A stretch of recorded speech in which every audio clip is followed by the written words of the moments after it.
আসসালামু আলাইকুম ভিউয়ার্স, সবাই কেমন আছেন? আশা করি সবাই ভালো আছেন। তো আজকে আরেকটা ভিডিও নিয়ে আসলাম আপনাদের মাঝে। এটা হচ্ছে সৌদি আরব জেদ্দায়। সৌদি আরবে যেভাবে পানি, বড় বড় পানির বোতলে যেভাবে পানি মানে বিক্রি করা হয়, আসলে এটা হচ্ছে আরেক সৌদির গাড়িতে এগুলো হচ্ছে ড্রাম। ড্রাম গুলো করে, এগুলো সব খাওয়ার পানি, এগুলো সব কিনে নিয়ে যাচ্ছে।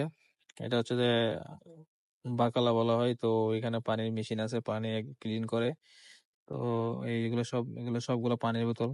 এই দোকানে এগুলো সব বোতল, এগুলো সব প্যাকেটিং করা হয়েছে। এখানে পানি মূলত, পানিগুলা সৌদি আরবে যে নোনা পানিগুলো আছে, এগুলা এখানে আনার পর এগুলো এখানে ক্লিন করার পর এগুলা পরিষ্কার করে এগুলো বিক্রি করা হয়।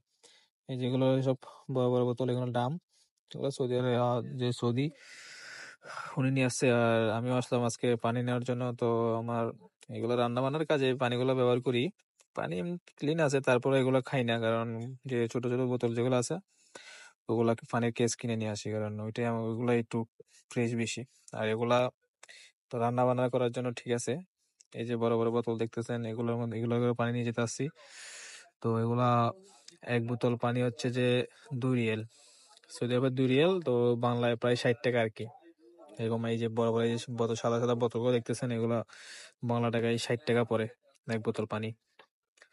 তো যারা রান্না বান্না করার জন্য খায়, অনেকে এই পানিগুলো খায়। অনেক, বিশেষ করে অনেক অনেক লোক আছে বাংলাদেশি যারা টাকার জন্য, টাকা মায়া করে, টাকা চিন্তা ভাবনা করে ছোট ছোট বোতল যেগুলো আছে ওগুলা কিনে খায় না, এগুলো একটু দাম বেশি। আর বিশেষ করে এই যে দাম, এই বোতল যেগুলো নিয়ে যাচ্ছে এখন রাখতেছে, এগুলোর মধ্যে বেশিরভাগ পানি এগুলাই খায় অনেকে। এগুলো সৌদি আরবে পানি সবসময় কিনে খেতে হয়, পানি কোথাও ফ্রি পাওয়া যায় না। এটা হচ্ছে যে যতগুলো আরব কান্ট্রি আছে সবগুলো একই নিয়ম। তো দেখতে পাচ্ছেন যে কিভাবে পানি ঢুকাইতেছে।